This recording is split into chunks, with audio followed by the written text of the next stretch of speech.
अस्सलाम वालेकुम दोस्तों, मेरा नाम है बिन्यामीन अहमद और आप देख रहे हैं दुनिया इल्म से। दोस्तों, आज की इस वीडियो में हम आपको बताने जा रहे हैं साबिक सदर आसिफ अली जरदारी के खिलाफ नैब ने एक और रेफरेंस दायर कर दिया।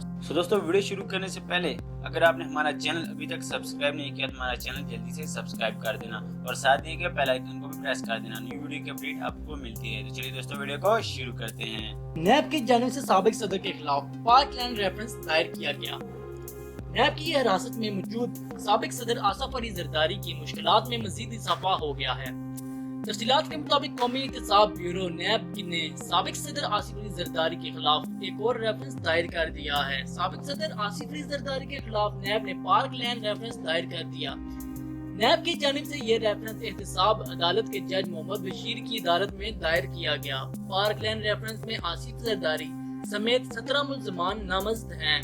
पार्कलैंड रेफरेंस में आसिफ जरदारी पहले ही से गिरफ्तार हैं। नैब ने 1 जुलाई को ही पार्कलैंड केस में आसिफ अली जरदारी की गिरफ्तारी डाल दी थी। नैब ज़राए के मुताबिक साबिक सदर आसिफ अली जरदारी का इस केस में एहतसाब अदालत से जिस्मानी रिमांड भी किया जाएगा।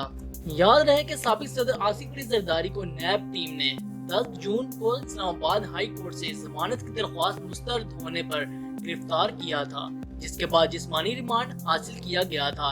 जबकि पाकिस्तान पीपल्स पार्टी के शरीक चेयरमैन और साबिक सदर आसिफ अली जरदारी के बयान के बाद 3 शुगर मिलों के मैनेजर्स को भी गिरफ्तार कर लिया गया था। ख्याल रहे कि बिलावल जरदारी भी पार्कलैंड केस में मुलजिम हैं। इनसे भी पूछगिछ हो चुकी है। पार्कलैंड कंपनी के जरिए जाली दस्तावेजात पर कर्जे हासिल किए गए। पार्कलैंड केस में बिजनेस इंडस्ट्री सेंटर भी सेल किया जा चुका है, जबकि इस केस में 2 कंपनियों के अफसरान पहले ही गिरफ्तार किए जा चुके हैं। याद रहे कि पार्कलैंड केस में अरबों रुपए की तरसीलात जाली बैंक अकाउंट से की गई। आसिफ जरदारी पर पार्कलैंड कंपनी में 1999 में फ्रंटमैन के जरिए खरीदारी का इल्जाम आयद है। ज़राए का कहना था 2009 में आसिफ जरदारी और बिलावल भुट्टो कंपनी के शेयर होल्डर बने। दोनों 25-25% के शेयर होल्डर्स हैं।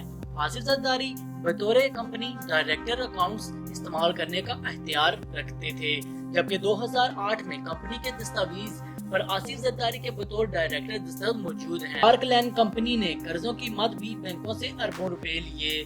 ज़राए के मुताबिक पार्कलैंड जेली अकाउंट्स केस में गिरफ्तार मुलजिम सलीम फैसल आसिफ जरदारी और बिलावल के खिलाफ वादा माफ गवाह बन गया था। फैसल सलीम ने नैब की तफ्तीशी टीम को बयान दिया था कि पार्कलैंड की इंतजामिया के हुक्म पर तमाम काम किया। दोस्तों, आपको हमारी ये वीडियो अच्छी लगती है तो वीडियो को लाइक कर देना और चैनल को सब्सक्राइब करना ना भूलिएगा। मिलते हैं नेक्स्ट वीडियो में। अल्लाह हाफिज।